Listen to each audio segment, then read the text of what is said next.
What's happening, guys? Welcome back to the shop. So I want to show you, excuse me, a quick video. I don't think I ever showed this. If you guys cut your squishes on a lathe, or anything for that matter, when you're setting it up, I make these little jigs to hold my cylinders, different sizes for different cylinders. But when you dial it in, obviously you want to make sure your needle don't move, if at all, very little. That way the top of your cylinder will be square. If you'll pre-clean it with a little bit of brake cleaner and get some of the carbon around from the edge of the squish, when you're indicating it, your needle won't jump around as bad, and it's a lot easier to dial it in. So you want the cylinder itself to be true, you want the face to be true, and then also the band inside to be true. So that way you know everything is running straight. So it does take quite a bit of time. It's a lot of shift here, tighten here, loosen here, back and forth and back and forth.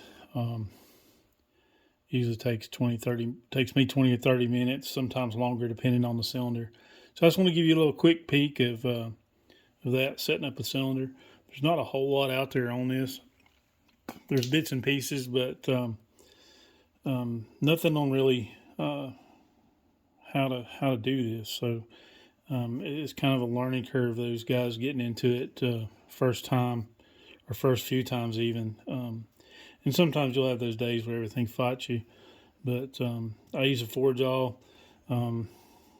I've seen people use 3 jaws, but I feel like you can adjust a little bit more, especially oblong stuff, because my base plate that it's bolted to is not true. I think in the future I'm going to try to turn some rounds, so I can put the round itself in a 3-jaw, because a round 2 and 3-jaw works a little quicker and faster, and then do my adjustments with my screws on my jig to make everything true up.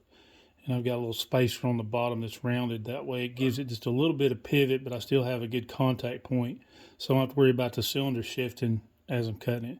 And then I cut really light, so I don't get too aggressive with these. What I use, I've got different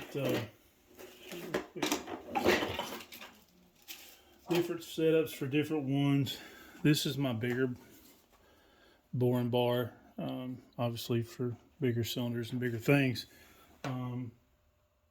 Carbide tip, I feel works the best. You can use high-speed steel, pretty much anything to cut aluminum. What I usually cut the smaller bases with is the smaller boring bar. It leaves a real nice finish. I can get a good angle, and I can also change the angle up inside of the dome, on the cylinder if I wanted to. So sometimes I will if the squish is real wide. I really don't like a wide squish, but that's just me, Anyway, thought I'd show you that a little bit. Like and subscribe, and I'll try to get some more stuff out to you. Thanks.